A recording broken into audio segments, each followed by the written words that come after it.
Hi there. Welcome to Dreamy Histories channel. Tonight, we're stepping into a medieval bedchamber where the shadows themselves seem to breathe.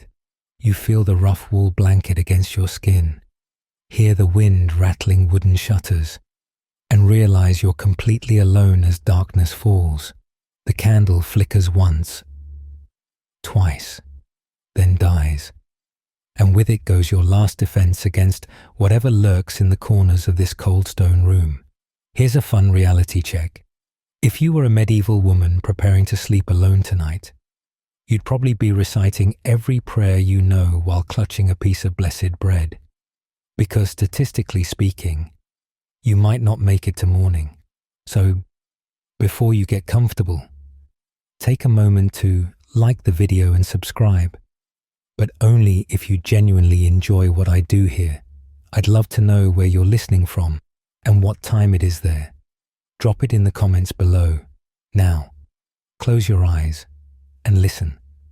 You're standing in a typical medieval bedroom as twilight fades, and already your heart pounds faster. This isn't modern anxiety about tomorrow's meeting or unpaid bills. This is primal, bone-deep terror that every medieval woman knew intimately. The darkness approaching isn't just absence of light. It's a living entity that brings demons, criminals, and death itself. You watch the last rays of sunlight disappear through the narrow window, knowing that for the next 10 to 12 hours, you'll be trapped in a world where every shadow could hide a supernatural predator. Every sound might herald your doom. Medieval people didn't fear the dark the way we might feel uneasy in a power outage. For them, darkness was when the natural order inverted, when God's protection weakened, and Satan's minions gained strength. You've heard the stories since childhood. Women found dead in their beds with no mark upon them, victims of night strangulation by invisible hands. Others discovered mad with terror, babbling about the creatures that visited them in the darkness. The parish priest himself swears he's performed last rites on women who simply died of fear in the night. Your bedroom, if you can call it that, offers little comfort. Stone walls sweat with dampness, creating perfect acoustics for every distant sound to echo and distort. The wooden floor creaks with age and temperature changes, each groan sounding exactly like footsteps approaching your bed. You've stuffed rags into the gaps around the shutters, but drafts still find their way in, making your single candle flame dance wildly, casting writhing shadows that look far too much like reaching claws. The bed itself, a simple wooden frame with a straw-filled mattress, sits in the corner, positioned so you can see the door. Not that seeing helps much when true danger comes. You've heard what happens to women caught alone after dark. Just last month, a merchant's daughter 3 villages over was found violated and murdered in her own chamber. The killer was never caught. They rarely are when darkness provides such perfect cover. The authorities barely investigated. After all, what was a woman doing sleeping alone? Clearly, she'd invited trouble. You kneel beside your bed, knees aching against the cold floor, and begin your nightly prayers. But these aren't the quick, dutiful recitations you might mumble in daylight. These are desperate pleas born from the Church's own teachings about what darkness brings. Father Benedict's sermon from last Sunday still rings in your ears. When night falls, the devil walks freely among us, seeking souls to devour. He'd fixed his gaze on the unmarried women in particular, warning that Satan especially covets the corruption of female virtue. You wonder if he enjoys terrifying his flock or genuinely believes every word. And the Church has made one thing crystal clear. Nighttime is when the cosmic battle between good and evil rages most fiercely, and your immortal soul hangs in the balance. You've been taught that sleep itself opens doorways for demons to enter, that dreams are battlegrounds where angels and devils wage war over your spiritual fate. Every night you close your eyes could be the night a demon claims you, drags your soul to hell while your body lies helpless. The priests say only constant prayer and perfect faith can protect you. But how perfect can your faith be when terror makes your hands shake?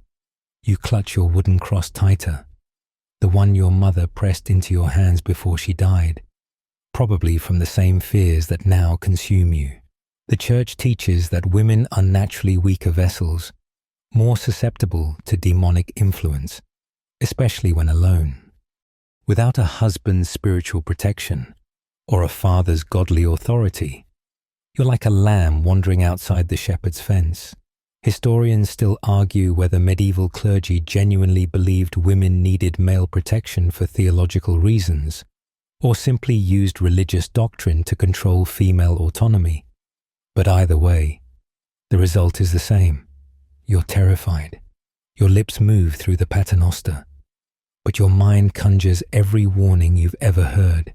Sister Margaret at the convent swears she saw the devil himself standing at the foot of a novice's bed, just watching, waiting for her faith to falter. The girl died within the week. Her hair turned white as snow. Then there's the widow Agnes, who claims she felt demon claws rake across her back during night prayers, leaving marks the priest confirmed were supernatural in origin. You unconsciously reach back to touch your own spine, half expecting to feel wetness there. The church's solution to night terrors isn't exactly comforting either. You're told to pray harder, fast more, flagellate yourself for impure thoughts that might attract demonic attention. But here's the catch. Thinking about demons too much also attracts them, creating an impossible mental trap. You must be vigilant against evil while somehow not dwelling on it. You must fear the devil enough to resist him, but not so much that fear itself becomes a sin. Medieval theology has basically created a psychological torture chamber where the only escape is dawn. You finish your prayers and climb into bed, but sleep feels more like surrender than rest. You've sprinkled holy water on your sheets, stolen drops from the church font because the priest charges too much for house blessings. You've placed dried herbs under your pillow that the wise woman promised would ward off evil, though the church calls such practices borderline heretical, and you're caught between official doctrine and folk remedies, trying anything that might help you survive until morning. The real joke? Tomorrow night, you'll do it all again. You lie perfectly still, straining to identify every sound in the darkness. That creaking, is it just the house settling? Or footsteps on the stairs? Living alone as a woman in medieval times means you're basically wearing a target on your back, and everyone knows it. The laws offer you about as much protection as a paper shield. If someone breaks in tonight, rapes you, robs you, even kills you, the chances of justice are laughably slim. The authorities will probably ask what you were wearing to bed, why you didn't have male protection, whether you somehow invited this catastrophe by existing while female. The statistics, though medieval people didn't track them the way we do, were brutal. Women living alone faced constant threat from opportunistic criminals who knew exactly how vulnerable their targets were. You've heard the stories whispered at market. The baker's widow who woke to find 3 men in her room. The young seamstress who simply vanished one night. Her door found open in the morning. The constable shrugged at both cases. Night crimes against solitary women were so common, they barely warranted investigation. After all, what did these women expect? Your door has a bar across it, but you know how easily wood splinters when someone really wants in. The window shutters lock from inside, but the gaps between panels are wide enough for prying eyes. Reaching hands, you've wedged a knife under your pillow, though you're not sure you could actually use it. Medieval self-defense for women consists mainly of screaming for help and praying someone cares enough to respond. Spoiler alert, in the middle of the night. They usually don't. The real predators aren't supernatural. They're your neighbors. traveling merchants, even relatives who know you're alone. That charming miller who always flirts at market. He's made comments about knowing where you live, how isolated your cottage is. The tax collector's son got drunk last week and boasted about visiting unwed women after dark. These aren't idle threats. Just 2 months ago, a group of young nobles decided to adventure through the poor quarter, breaking into homes of solitary women for sport. The city guard did nothing. Boys will be boys, after all, especially when those boys have powerful fathers. You hear something outside, definitely footsteps this time. Your breath catches as they pause near your door. This is the torture of medieval nights, waiting, listening, wondering if tonight's the night your luck runs out. You grip your pathetic knife tighter, knowing it won't help against multiple attackers or anyone with actual weapons. The footsteps continue past, but you won't relax for hours. How can you, when tomorrow's darkness brings the same risks?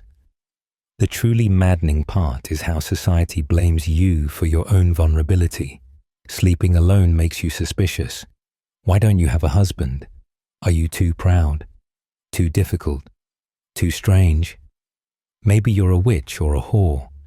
And either way, whatever happens to you at night is probably deserved. The circular logic is breathtaking. You're in danger because you're alone. But being alone must mean you're deviant. So the danger is your fault. Historians still argue whether medieval victim blaming was worse than modern versions. But when you're lying here terrified, academic debates feel pretty distant. You pull the blanket up to your chin.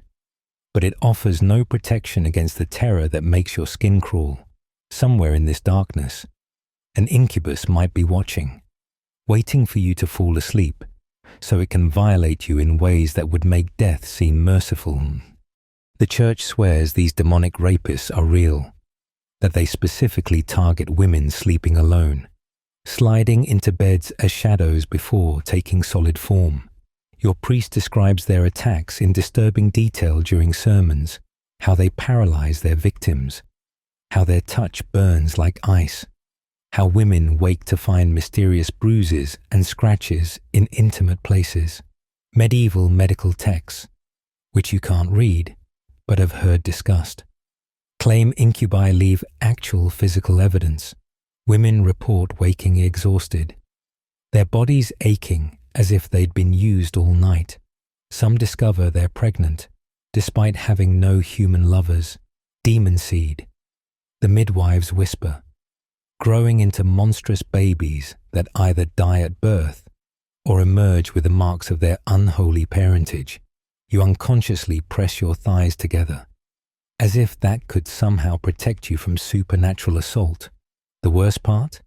If an incubus attacks you, it's probably your fault. Or the church teaches that these demons are attracted to female lust, to impure thoughts, to women who pleasure themselves or dream of men.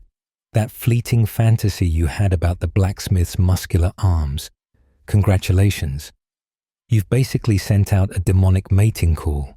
Your natural desires, the ones God supposedly gave you, are the very things that invite supernatural rape. The theological logic is impeccable in its cruelty. You're simultaneously the victim and the cause of your victimization. You try to empty your mind of any thought that could be construed as lustful. But that's like trying not to think of a dancing bear. The harder you focus on pure thoughts, the more your treacherous brain conjures forbidden images. Meanwhile, every shadow in the room seems to writhe with potential menace. That dark corner by the wardrobe, is it moving? The space under your bed feels alive with malevolent presence. You know checking will only make things worse. But lying here imagining what might be there is its own torture. Your neighbor's daughter claims an incubus visited her for months before she finally told the priest. She described feeling a weight on her chest, being unable to scream or move while something invisible used her. The priest performed an exorcism, but whispers suggest she was never quite right afterward. Some women report pleasure during these attacks, which makes them doubly damned. Victims of assault who experienced involuntary physical responses that mark them as willing participants in their own violation. Medieval theology really has thought of everything to make women's suffering their own fault. The truly insidious part is how incubus beliefs control women's sexuality without any demon ever needing to appear. Can't sleep? Must be guilty thoughts attracting demons, waking up tired. Clearly an incubus visited, having erotic dreams? Definitely demonic influence, and every natural aspect of female sexuality becomes evidence of supernatural predation or invitation. Historians still argue whether church authorities genuinely believed in incubi or cleverly used the concept for social control. But lying here in the dark, the distinction feels academic. The fear is real whether the demons are or not. You crack open the shutters just slightly, desperate for air, then immediately slam them shut. The night breeze might feel refreshing, but according to every medical authority you've heard quoted, it's basically poison in gaseous form. Medieval physicians are absolutely certain that darkness transforms air into a toxic miasma carrying disease, madness, and death. They call it bad air or corrupt vapors. And they have elaborate theories about how moonlight, cold, and darkness combine to create atmospheric conditions that specifically harm the human body, especially the delicate female constitution. The local physician, who charges more than you earn in a month just for advice, explained it once at market. Night air carries the exhalations of the dead from graveyards, the breath of demons, the pestilence from swamps and cesspits. It enters through your nose and mouth while you sleep, corrupting your blood, disturbing your humors, planting seeds of illness that bloom into fever, madness, or sudden death. Women, with their naturally cold and moist temperaments, are particularly susceptible. You might go to bed healthy and wake up plague-ridden, if you wake up at all. You've heard stories that make your blood run cold. The merchant's wife who insisted on sleeping with windows open during summer died within a week. Her lungs filled with fluid. The young bride who took night walks in her garden went mad, claiming she could taste colors and see music. And then there's the entire family in the next town who left their shutters open during a full moon, all found dead in their beds, faces twisted in horror, with not a mark on them. The coroner blamed corrupted night air. Case closed. This isn't some fringe belief either. Learned men at universities write treatises on the dangers of nocturnal vapors. They map out which winds carry the worst corruption, how moon phases affect air quality, why women and children suffer more from exposure. Some claim night air contains tiny invisible demons, too small to see, but numerous as dust motes, that enter your body and feast on your vital essence. Others insist it's purely natural philosophy, that darkness simply allows harmful elements to concentrate without sunlight to purify them. You touch the rag-stuffed gaps around your window frame, making sure no deadly breeze can enter. But here's the catch. Sealing yourself in too tightly means breathing the same air all night, which also turns poisonous as you exhale corruption from your own body. Medieval medical theory has created yet another no-win scenario. You need fresh air to live, but night air will kill you. You must seal out dangerous vapors, but not trap your own poisonous exhalations. It's like playing a deadly game where all moves lead to check. The fear of night air adds another layer to your isolation. Even if you scream for help, you couldn't open a window to make yourself heard better. That would let in the killing vapors. You're sealed in this tomb-like room with recycled breath and mounting terror, wondering if the lightheadedness you feel is fear, lack of oxygen, or the first signs that corrupt air has already found its way in. Tomorrow, if you survive, you'll air out the room in blazing daylight. But for now, you're trapped in this suffocating box, afraid to breathe too deeply lest you draw poison into your lungs. You shift in bed, and the emptiness beside you feels like a physical weight. Every creak of the house, every whisper of wind reminds you that you're utterly, devastatingly alone. No husband snoring beside you, no children in the next room, no servant sleeping by the kitchen fire. If you scream right now, who would hear? If someone or something breaks in, who would know until they find your body? This isolation isn't just lonely, it's potentially lethal. And medieval society has made sure you understand exactly how vulnerable your solitude makes you. The mathematics of medieval survival are brutally simple. More people equals more safety. A household full of family members means multiple sets of ears listening for danger, multiple voices to raise alarm, multiple bodies to fight off attackers. But you're a single point of failure in your own defense system. One woman against whatever the night brings. Those aren't odds anyone would bet on. Your neighbors know you're alone. Local criminals know you're alone. And if the stories are true, supernatural predators definitely know you're alone. Being discovered alone at night immediately makes you suspicious in medieval eyes. Proper women have male protection, fathers, husbands, sons, brothers. If you lack these, you must be defective somehow. Maybe you're too poor to attract a husband, too ugly, too strange, or worst of all, too independent. That widow who lives at the edge of town and refuses remarriage, definitely consorting with demons. The spinster who inherited her father's house and won't take in male lodgers, probably a witch. Solitude itself becomes evidence of deviance.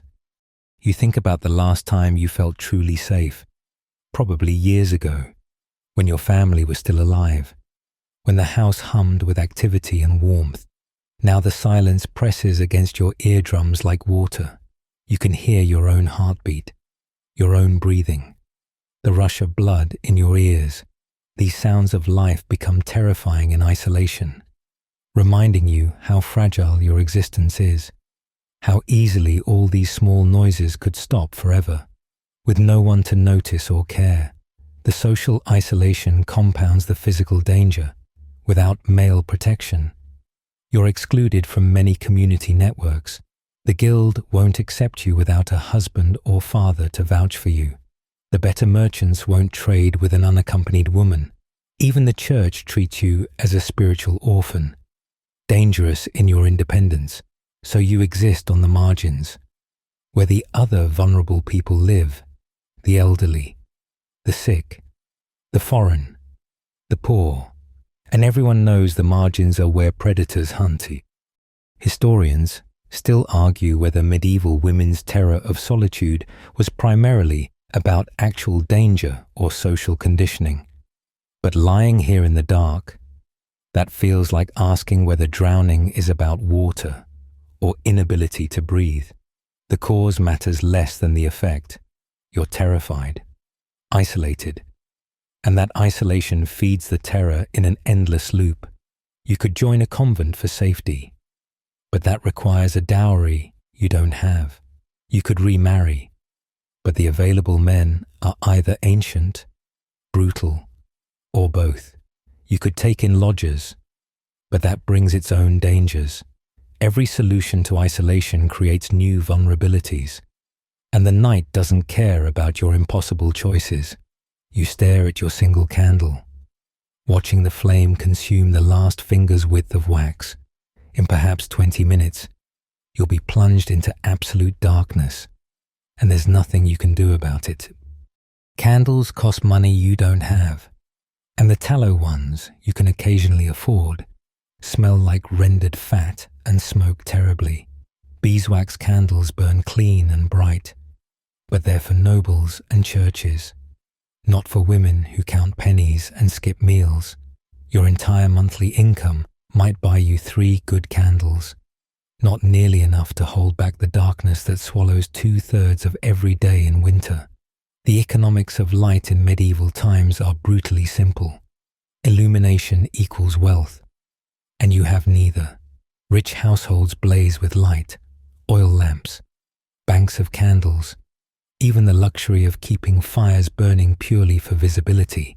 But you ration your candle stub like a miser, lighting it only when absolutely necessary, knowing that when it dies, you'll face hours of impenetrable blackness.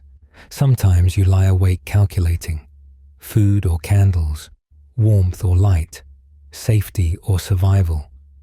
The arithmetic of poverty always ends in darkness. You've tried alternatives, of course. Rushlights dipped in animal fat, but they sputter and stink and barely last an hour. You save for months to buy a small oil lamp, only to discover that oil costs even more than candles. You've even tried what the truly desperate do, capturing fireflies in summer, hoping their glow might offer some comfort. It doesn't. Nothing replaces real light when real darkness comes calling. And medieval darkness is a living thing that presses against your eyes like cloth. The psychological torture of watching light die is almost worse than sudden darkness. You see your protective circle shrinking as the candle flame gutters. Shadows grow bolder, creeping closer, swallowing familiar objects until your own room becomes alien territory. That chest in the corner, in darkness, it could be anything. A crouching figure, a demon, a door to hell. Your brain knows it's just furniture, but your eyes insist otherwise. And in darkness, eyes always win. When the candle finally dies, and it will, probably within minutes, you'll be blind in your own home, not the gentle darkness of modern times with streetlights filtering through curtains, electronic displays glowing softly. Medieval darkness is absolute, a thick blackness that makes you question whether your eyes are open or closed. You'll lie there seeing things that aren't there because your brain abhors the vacuum and fills it with terrors. Every memory of every frightening story will paint itself across the darkness in vivid detail. The cruel irony? Tomorrow you'll need to work to afford more candles. But how can you work when terror keeps you awake all night? Sleep deprivation makes you clumsy, slow, prone to mistakes that cost money you can't spare. The poorer you get, the less light you can afford, the less light you have, the more exhausted and error-prone you become. It's a downward spiral, lit only by the mockery of dawn, which comes too late and leaves too soon. Historians still argue whether medieval poverty was primarily economic or social, but when you're watching your last candle die, such distinctions feel like luxury thinking for people who can afford enough light to read by. You reach under your pillow and finger the collection of objects that might keep you alive until dawn. A sprig of dried vervain, supposedly blessed by a travelling monk who charged you 2 days' wages. A small iron nail from a church door, stolen during Mass when no one was looking. A scrap of parchment with holy words you can't read, but hope retain their power. These aren't just superstitions to you. They're armor against a darkness that wants you dead, violated, or worse.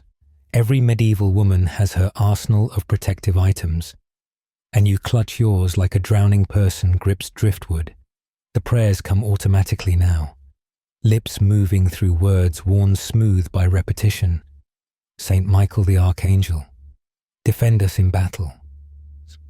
You name every protective saint you can remember. Margaret for women in peril, Christopher for travellers through dark places, Agatha for rape victims. You even throw in some half-remembered Latin phrases that might be church-approved, or might be older, darker invocations. At this point, you'll take protection from any source that offers it. The theological purity of your defense matters less than surviving until cockcrow. Around your neck hangs a small leather pouch containing salt, breadcrumbs from Easter Mass, and a chip of stone from a holy well 3 villages over. The wise woman who sold it to you swore it would confuse evil spirits, make them pass by your door. You paid her with eggs you couldn't spare because what else could you do? The church condemns such hedge magic as borderline heretical, but the church also isn't here in the dark with you, feeling invisible eyes watching from every shadow. Your bed itself has become a ritual space, and you've placed dried rosemary under the mattress. Protection against nightmares and succubi. Iron scissors lie open beneath the bed frame, their cross blades forming a barrier against witchcraft. You've even followed the old woman's advice and placed your shoes pointing in opposite directions, supposedly to confuse any demon trying to track your movements. Do these things work? Who knows? But the act of placing them, of taking some action against the overwhelming helplessness, provides its own small comfort. The real psychological torture is knowing that none of these protections are guaranteed. That woman 2 towns over who died mysteriously in her sleep. Her family found dozens of protective charms around her bed. The merchant's daughter who went mad from night terrors.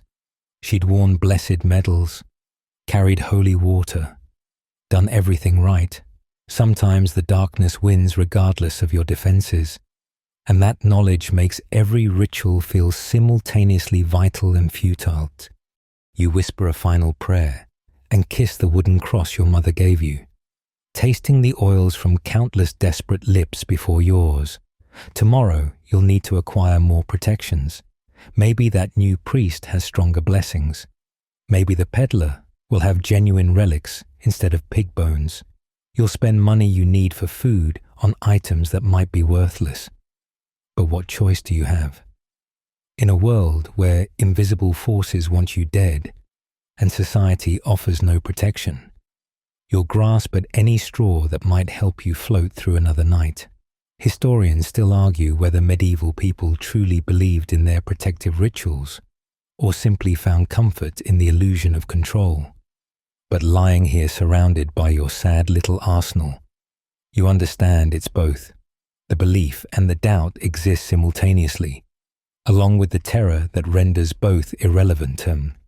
You hear rustling from the other side of the thin wall, your neighbors settling into their shared bed, all 6 of them in one room, the merchant's wife, her husband, 3 children, and her elderly mother, packed together like salted fish but safe in their numbers. You press your ear against the wall, taking comfort in their muffled voices, their proof of life. This is what normal looks like in medieval times. Bodies pressed together for warmth, protection, and the simple animal comfort of not facing darkness alone. Your empty bed marks you as an aberration, a failure in the basic human task of belonging to someone. Medieval sleeping arrangements aren't about privacy or comfort. They're about survival. Families sleep together. Servants curl up near the kitchen hearth. Apprentices bed down in workshops. Travelers share rooms at inns with complete strangers. Only the very rich or the very suspicious sleep alone. And you're definitely not rich. In taverns, you've heard men joke about women who insist on private rooms. The implications are always sexual, always degrading. A woman alone in bed is either selling what's between her legs or too proud to admit she needs protection. You think about your cousin Martha, who shares a bed with her husband, his brother, and 2 children. She complains about the snoring, the kicked shins, the lack of space to breathe, but she sleeps soundly, knowing that any intruder would have to get through multiple bodies to reach her. When her husband travels for trade, his brother takes his place, not for any improper reason, but because leaving a woman to sleep alone would be cruel negligence. The bed remains full, remains safe, remains everything yours is not. The irony burns. You're considered suspect precisely because you lack the thing that would make you safe, and no respectable family wants an unrelated woman sharing their sleeping space. What if you're diseased, cursed, or worse? But sleeping alone marks you as potentially all those things anyway. You've asked at the church about joining the widows who share quarters near the cathedral, but they want coin you don't have, and references from male relatives who don't exist. Even communal safety requires social capital you lack. Sometimes you imagine what it would be like to sleep surrounded by breathing bodies, to wake in the night and hear snores instead of suspicious silence, to reach out in the dark and touch warm flesh instead of cold air. The longing isn't sexual, it's deeper, more primitive. Humans aren't meant to face darkness alone. We're pack animals pretending to be individuals. And the pretense breaks down when the sun sets and ancient fears crawl out to play. You pull your knees to your chest, making yourself smaller in the vast emptiness of your solitary bed. Tomorrow at market, you'll endure the pitying looks of proper women who sleep surrounded by family. They'll whisper about what sins or strangeness keep you alone, never guessing that you'd trade every possession for the simple privilege of another heartbeat in the darkness. The cosmic joke of medieval society. It creates the very isolation it condemns, then blames you for the terror that isolation brings. Historians still argue whether medieval communal sleeping was primarily about economics or safety. But you know it's simpler. It's about the primal need not to face the dark alone, a need your empty bed violates with every solitary breath. You freeze as something scratches against the shutters. Just a branch. You tell yourself, but your heart pounds like a church bell. Every sound in medieval darkness carries meaning, tells a story, threatens disaster. That whistle through the roof tiles could be wind, could be a witch's familiar, the settling of wooden beams, perhaps just temperature change, perhaps footsteps in the attic where no one should be. You've become an unwilling expert in nocturnal sounds, categorizing each noise by its potential for harm. The interpretation of night sounds is its own terrible art form. You've learned that rats in the walls sound like whispered conversations, that wind can mimic a woman crying, that your own pulse can echo like distant drums. But knowing natural explanations doesn't stop your mind from spinning darker possibilities. That rhythmic tapping could be a loose shingle or skeletal fingers testing your defenses. The creaking floorboards might be wood contracting, or something learning where the squeaky spots are for later visits. Your neighbors add their own symphony of terror. Through thin walls, you hear old Agnes moaning in her sleep. Nightmares or night demons. The blacksmith's baby cries with that peculiar pitch that could be colic, or could be the sound infants make when they see things adults can't. Someone's dog barks frantically, then stops mid-howl. The silence that follows is worse than the noise, pregnant with implications you don't want to explore. Medieval nights create their own acoustic landscape designed to terrify, without modern background noise, no humming appliances, no distant traffic, no electrical buzz. Every small sound becomes magnified. You can hear your own blood moving, your stomach digesting, your joints creaking. These body sounds, normally masked by daily activity, become alien in the silence. Is that wheeze your own breathing, or something else breathing along with you? Is that heartbeat yours, or does something else in this room have a pulse? The real torture begins when sounds don't match any natural explanation. Last week, you heard what sounded like children singing a nursery rhyme at 3 a.m. No children live near enough for their voices to carry. The week before, something laughed right outside your window. Not a human laugh. Not quite animal either. You didn't look. You never look. Looking gives things power, makes them real, invites them closer. Better to lie still and pretend you're asleep. Though every muscle screams with tension, You've developed elaborate mental maps of what sounds belong where and when. Owls are fine unless they call 3 times. Then it's a death omen. Cats fighting sound demonic, but are usually harmless unless the fight stops too suddenly. Footsteps on your roof are probably just cats or birds, unless they're too heavy, too deliberate, too much like something walking on 2 legs. You catalogue each noise, file it under probably harmless or prepare to die, knowing your categories are based more on hope than evidence. Historians still argue whether medieval people were more superstitious about sounds or simply more attuned to their environment. But lying here passing every acoustic clue for survival value, you understand they were both. When darkness makes you blind, your ears become your early warning system. And every sound could be the last one you hear.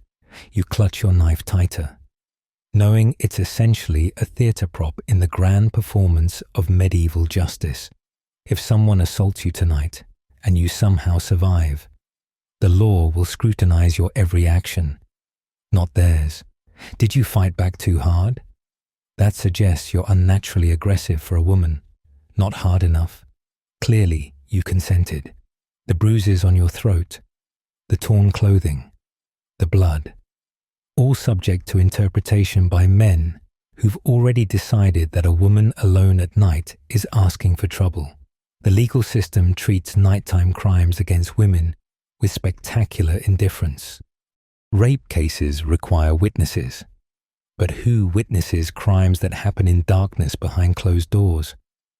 Your word against a man's isn't just unequal, it's laughable.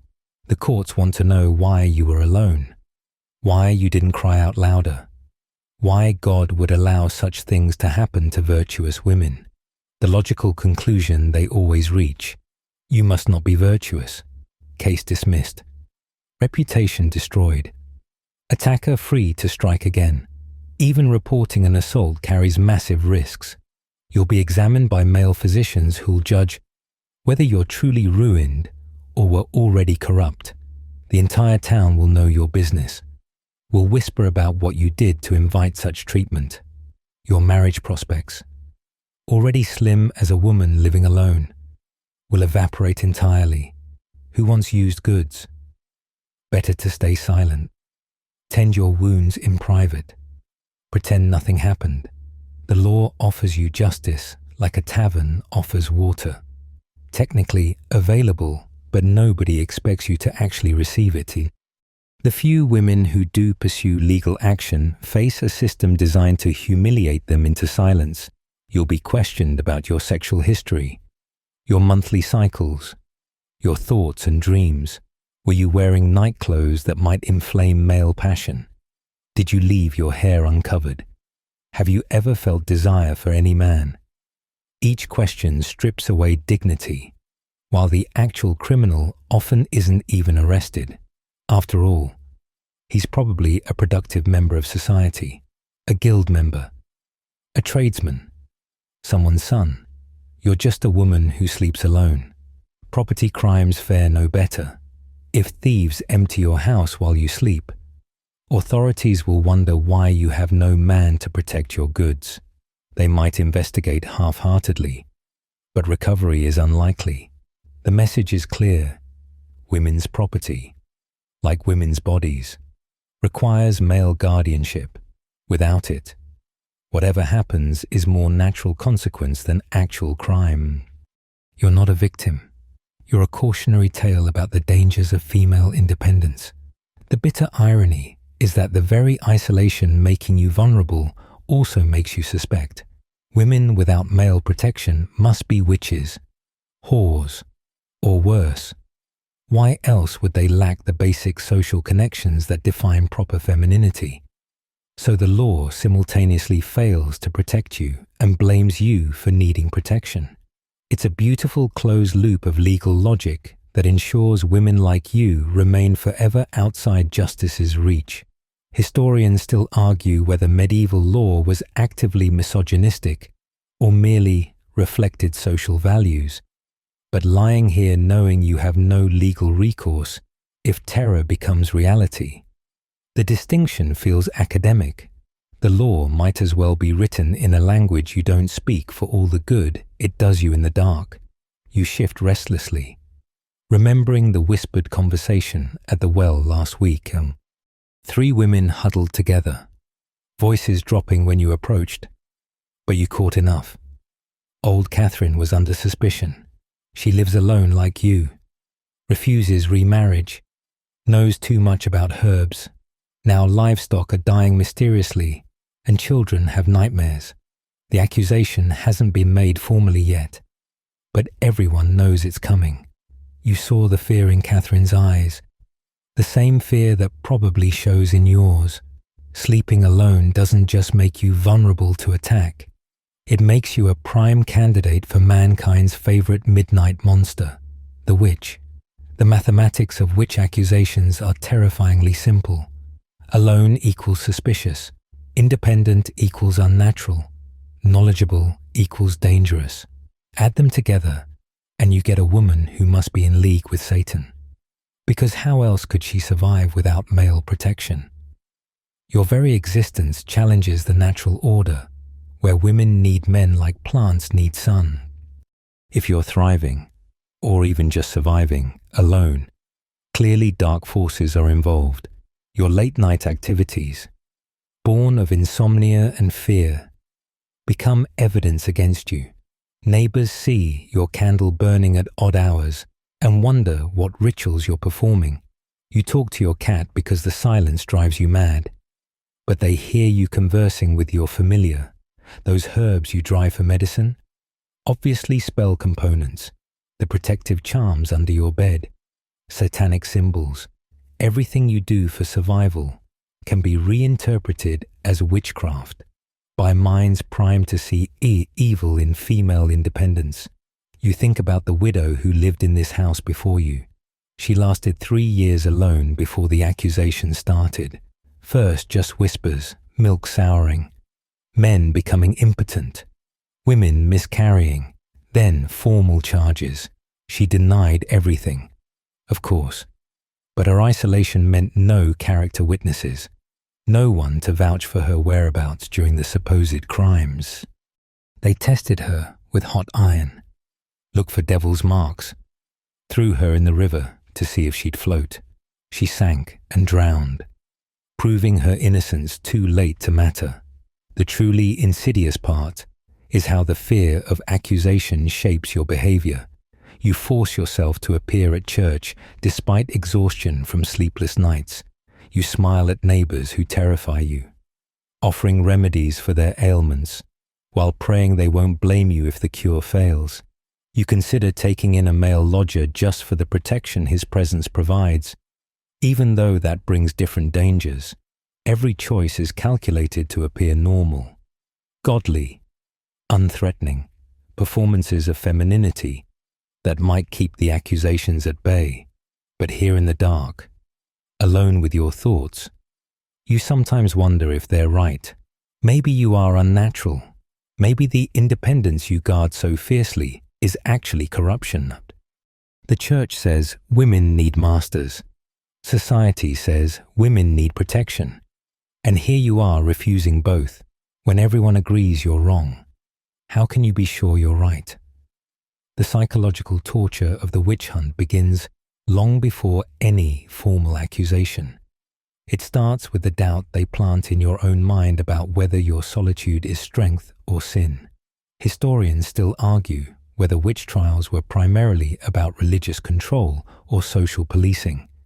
But you understand they're about both, using the fear of damnation to enforce earthly hierarchies.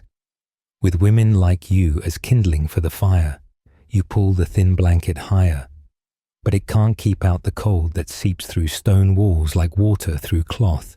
Medieval architecture seems specifically designed to amplify terror, every surface hard and echo-prone, every angle creating shadows that dance in flickering candlelight. And your single room, which seemed barely adequate in daylight, transforms at night into an acoustic nightmare where sounds bounce and distort until you can't tell if that scraping is coming from above, below, or inside your own skull. The windows are the worst. Narrow slits that let in maximum cold and minimum light. Positioned too high to see out properly, but perfectly placed for things to peer in during the day. They provide barely enough illumination to work by. At night, they become eyes watching you. Dark rectangles that could frame any horror. You've stuffed them with rags and covered them with sacking, but you still feel observed. The glass, if you could afford glass, would only make it worse, reflecting your own terrified face back at you, multiplied and distorted. Stone walls that protect from fire and invasion become your enemies after dark. They sweat with condensation that looks like blood in candlelight, and they conduct sound in ways that make footsteps from the street seem like they're in your room. They hold cold like a miser holds gold, radiating chill that seeps into your bones and makes you sluggish. Too slow to react if danger comes.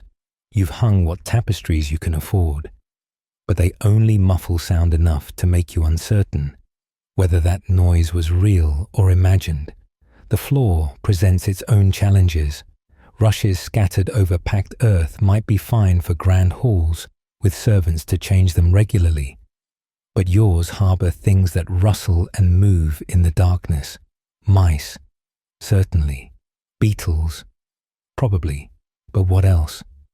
You feel tiny feet skittering across your toes sometimes, and pray they belong to creatures with only 4 legs. The boards near your bed have rotted from years of spilled water and fear sweat, creating gaps where anything could hide. Watch. Wait. Your door, that last barrier between you and whatever walks the night, is a joke. Wood warped by weather. Hinges that shriek like damn souls. A bar that fits loosely in brackets you're not strong enough to properly repair. You've wedged it with furniture, but you know how easily determined strength could shove it all aside. The threshold has a gap underneath big enough for rats, snakes, or worse things to slither through. Sometimes you lie there watching that gap, waiting to see shadows interrupt the faint line of moonlight. The very construction meant to shelter you becomes part of the torture. Corners too dark to penetrate, ceilings too high to check for intruders, walls that might hide passages or peepholes. You know every creak of this place, every settling sound, every draft's origin, except when you don't, when new sounds emerge, when familiar patterns break, when the architecture itself seems to shift and breathe around you. And medieval builders created structures to last centuries, but they never considered the psychological weight of a woman lying alone in the dark, transformed by her shelter into a trap. Historians still argue whether medieval architecture was primarily defensive or economic. But you know the truth. It was built by people who never had to face its shadows alone. You jolt awake from a nightmare where your dead mother stood at the foot of your bed, mouth moving soundlessly, eyes black as pitch. Or were you awake?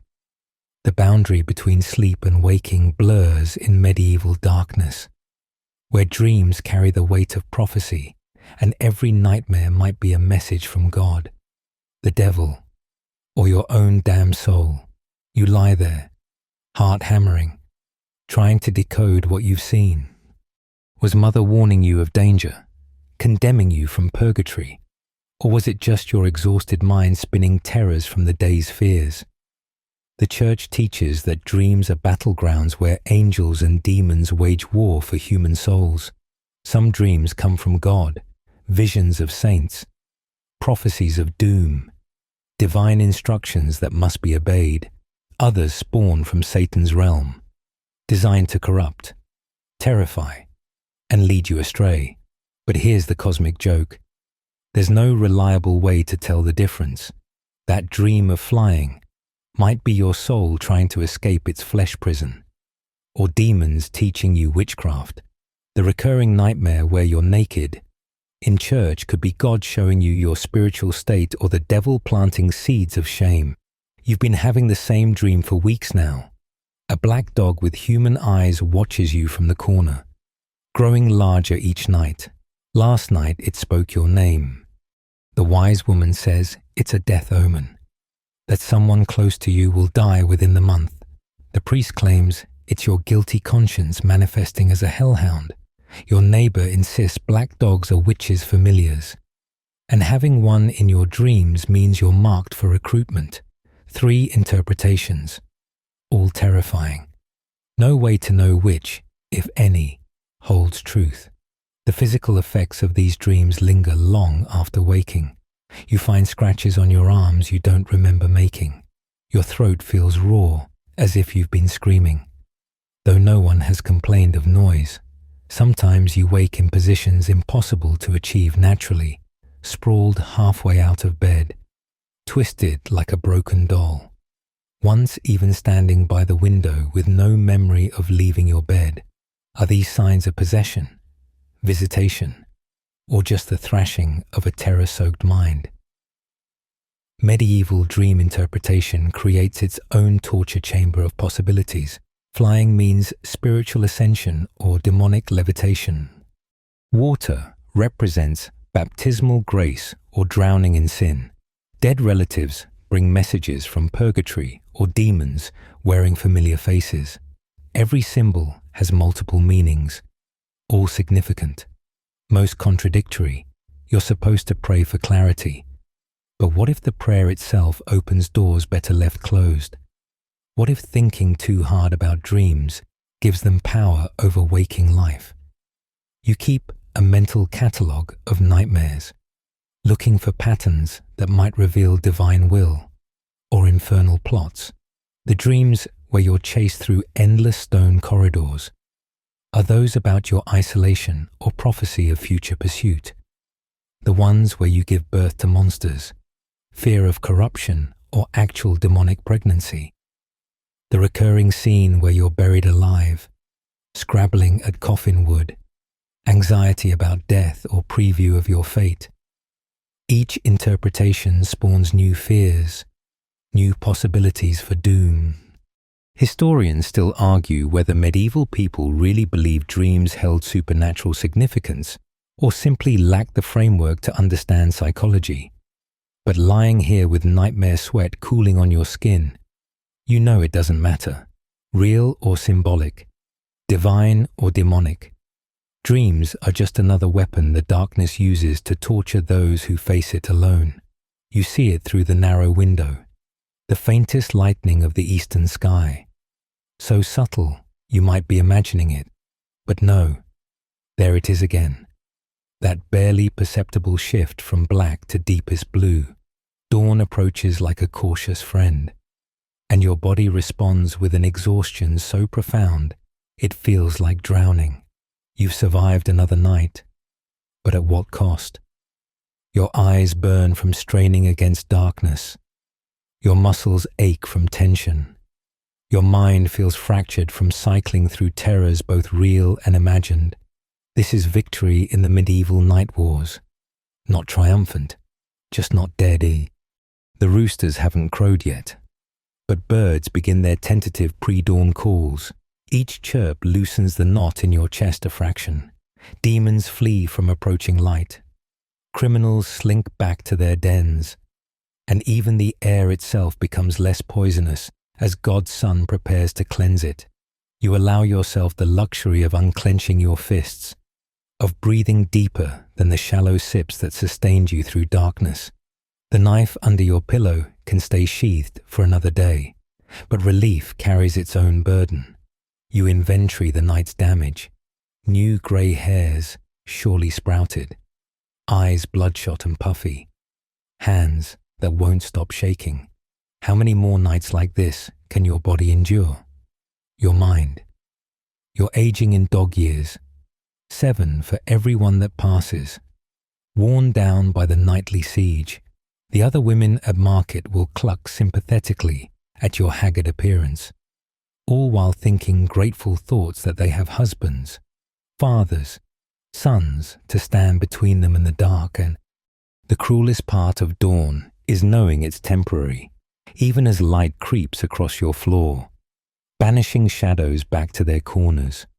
You feel the countdown beginning, 12 hours, 14 if you're lucky. Before darkness returns with its full arsenal of terrors, you'll spend the day exhausted, trying to earn enough for food and shelter. Maybe a candle if fortune smiles, but productivity suffers when you're stumbling through life half dead from fear and sleeplessness. The cycle continues. Poor rest leads to poor work, leads to poor resources, leads to poor protection, leads to poor rest. You force yourself up, joints protesting, and begin preparing for the day, water for washing, clothes that don't show how often you've worn them. Some attempt to make yourself presentable despite looking like you've wrestled demons all night, which, in a way, you have. The market won't wait for your recovery. Bread must be bought. Work must be found. The facade of normalcy must be maintained. No one wants to hire a madwoman, and sleepless nights push you closer to that edge with each passing moon. As full dawn breaks, you pause at your window, now brave enough to open the shutters fully. The world looks different in daylight, smaller, manageable, less likely to spontaneously produce monsters. But you know this is illusion, that darkness waits patiently just beyond the horizon, that tonight will bring the same terrors refreshed and ready. You've won this battle, but the war continues endlessly. Tomorrow night, you'll lie in the same bed, clutch the same protections, whisper the same prayers, and hope against experience that this time will be different. It won't be. It never is. But you'll face it anyway, because the alternative, giving up, giving in, means the darkness wins permanently, and so you endure, one terrible night at a time, until endurance itself becomes a kind of twisted victory. Word count, 1, 100. The weight of endless nights settles over you like a burial shroud, heavy but somehow comforting in its familiarity. Your breathing naturally slows as exhaustion claims the territory fear held all night. The sun climbs higher, painting your walls with a honey-colored light that makes last night's terrors seem like fever dreams. Perhaps they were, perhaps they weren't. In daylight, such distinctions matter less than the simple fact that you survived to see morning again. You lean against the window frame, letting warmth seep into bones that felt permanently frozen just hours ago. Somewhere in the distance, church bells announce the day's first prayers. Children's voices rise from the street below. Innocent sounds that remind you the world contains more than darkness and fear. A neighbor calls out a greeting.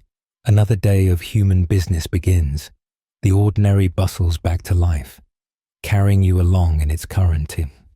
Your eyelids grow heavy as the sun reaches its full strength. Tonight will come, as it always does, bringing its catalogue of fears. But for now, in this blessed moment, you're safe. The darkness retreats to lick its wounds and plan new assaults. You'll meet it when it returns. You always do. But that battle belongs to future you. Present you deserves rest. Deserves these few hours of peace bought with blood and terror and stubborn refusal to surrender. Sleep tugs at your consciousness with gentle fingers, not the paralyzed unconsciousness of night, but day sleep, safer sleep, the kind where nightmares dare not fully form. You stumble to your bed, the same bed that felt like a torture device all night, and collapse into its embrace. The straw mattress receives you like an old friend who knows all your secrets and loves you anyway. As you drift toward temporary oblivion, one last thought flickers through your mind. You're still here. Despite everything, the demons and criminals, the poison air and creaking shadows, the weight of solitude and society's judgment, you're still magnificently, defiantly, impossibly here. Tomorrow's darkness can bring what it will. For now, you rest in light, gathering strength for battles yet to come. Your breathing deepens, evens out, carries you down into dreams where, just maybe, the shadows have no teeth. Close your eyes, let go. Dawn has delivered you safely home.